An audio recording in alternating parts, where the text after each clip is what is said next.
Pidato perdana Presiden Prabowo di sidang umum PBB tuai pujian dari Presiden Amerika Serikat Donald Trump. Pujian itu disampaikan saat pertemuan bilateral antara negara Timur Tengah atas undangan Presiden Trump. Presiden Trump dalam pengantar pertemuannya tidak hanya berbicara tentang pentingnya forum, tapi juga menyempatkan diri mengapresiasi Presiden Prabowo. Trump melontarkan pujiannya secara terbuka. Presiden Amerika Serikat itu menilai pidato Prabowo penuh ketegasan dan energi, bahkan menyebut gaya komunikasinya mampu menggugah perhatian para pemimpin dunia.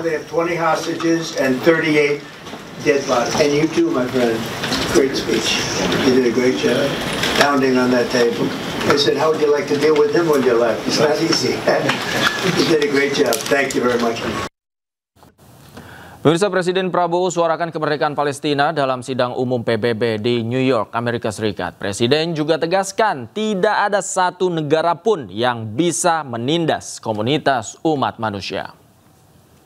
One country can bully the whole community of the human family.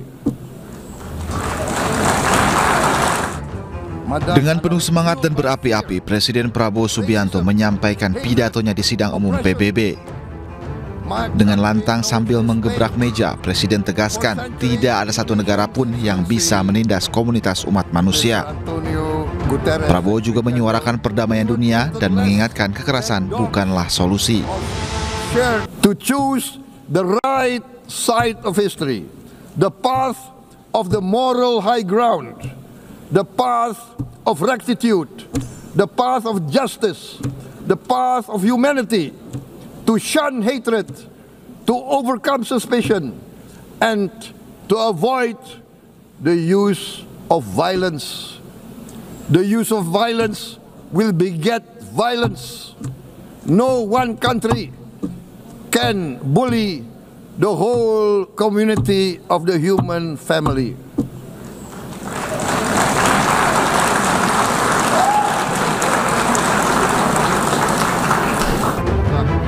Suara lantang Presiden Prabowo dalam menyuarakan kemerdekaan Palestina menggentarkan kepala negara yang hadir di sidang umum PBB.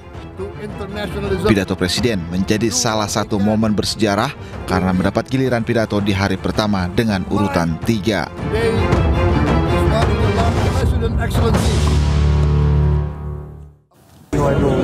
I'm sorry, President, I'm really sorry. It's just that everything's frozen right now. There's a motorcade coming right now. I'm sorry. Presiden Prancis Emmanuel Macron mengalami insiden tak terduga di New York ketika ia dan rombongannya dicegah untuk melintasi jalan yang sedang disterilkan untuk iring-iringan Presiden Amerika Serikat Donald Trump.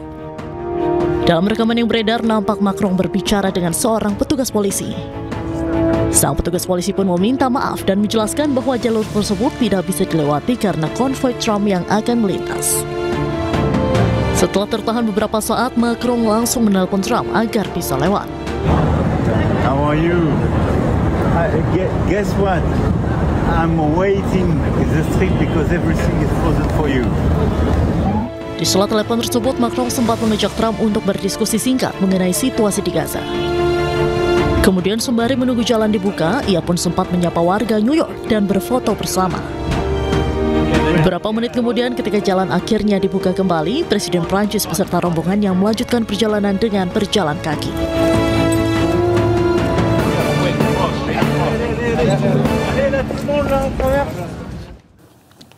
Sementara itu, pemirsa, Ketua Komisi 4 DPR RI Titi Soeharto mengaku bangga dengan penyampaian isi dari pidato Presiden Prabowo Subianto di markas PBB New York, Amerika Serikat. Menurutnya, apa yang disampaikan Presiden ke-8 itu semakin menegaskan sikap dan posisi Indonesia yang disebutnya sejak lama memberikan dukungan kemerdekaan bagi Palestina. Pidato Pak Presiden di PBB gimana menurutnya? Apa ya? Bangga kita bisa. Tadi malam saya nobar sama teman-teman, kebetulan lagi kunjungan ke Maluku Utara, jadi nobar bareng-bareng sampai jam 12 ditungguin. Dan ya udah apa ya, speechless deh. Nanti sikap Indonesia jelas ya Bu disampaikan Pak Prabowo. Iya, itu sikap Indonesia udah jelas. Dari zaman dahulu kala kita selalu mendukung perjuangan rakyat Palestina. Selain bertemu dengan Presiden Donald Trump dan sejumlah pemimpin negara Timur Tengah, Presiden Prabowo juga bertemu dengan tokoh filantropi dunia, salah satunya pendiri Gates Foundation Bill Gates. Dalam pertemuan ini, kedua pemimpin dunia membahas peluang kerjasama di berbagai bidang, khususnya di bidang kesehatan, pendidikan, hingga riset. Berkat kerjasama dan bantuan kemanusiaan, Presiden Prabowo memberikan anugerah penghargaan Order of Distinguished Stars atau bintang jasa utama kepada Bill Gates. Tercatat Bill Gates telah memberikan bantuan di bidang kesehatan kepada Indonesia sebesar 7 hingga 8 triliun rupiah yang difokuskan untuk mendukung bidang kesehatan, keselamatan, serta kesejahteraan. Mungkin nilai langsung yang dibantu sudah sekitar 7 triliun ya, 7-8 triliun, tapi nilai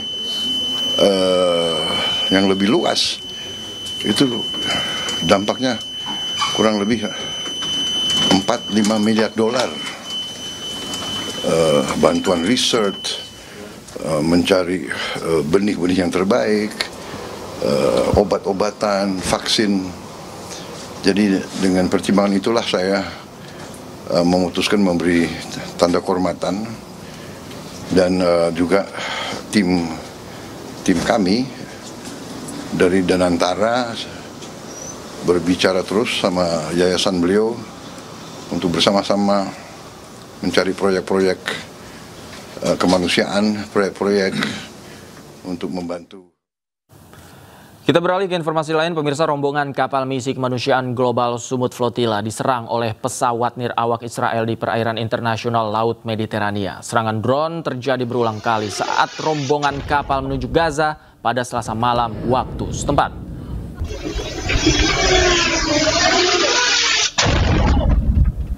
Komite Internasional untuk Menerobos Pengepungan Gaza ICBSG melaporkan drone-drone Israel menjatuhkan proyektil pembakar ke kapal Yulara dan Ohwaila. Salah satunya berupa bom asap, sedangkan yang lainnya mengenai penghalang kapal sebelum jatuh ke laut tanpa menyala. Komite juga melaporkan adanya 2 ledakan keras yang diduga granat kejut terdengar di dekat rombongan kapal tersebut. Tak ada laporan soal korban jiwa maupun kerusakan besar, namun protokol darurat diaktifkan di semua kapal. Selain itu terjadi gangguan elektronik yang mengganggu komunikasi.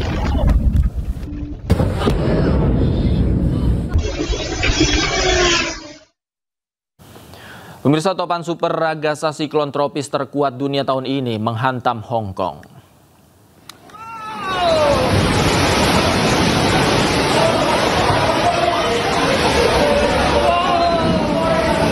Inilah momen sebuah hotel dihantam gelombang banjir saat topan super raksasa menghantam Hong Kong.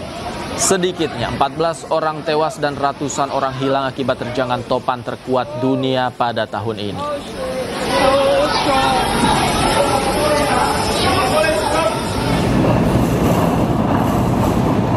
Tak hanya di Hong Kong, topan raksasa juga menerjang kawasan Guangdong, China dan menyebabkan sejumlah kendaraan tergenang banjir.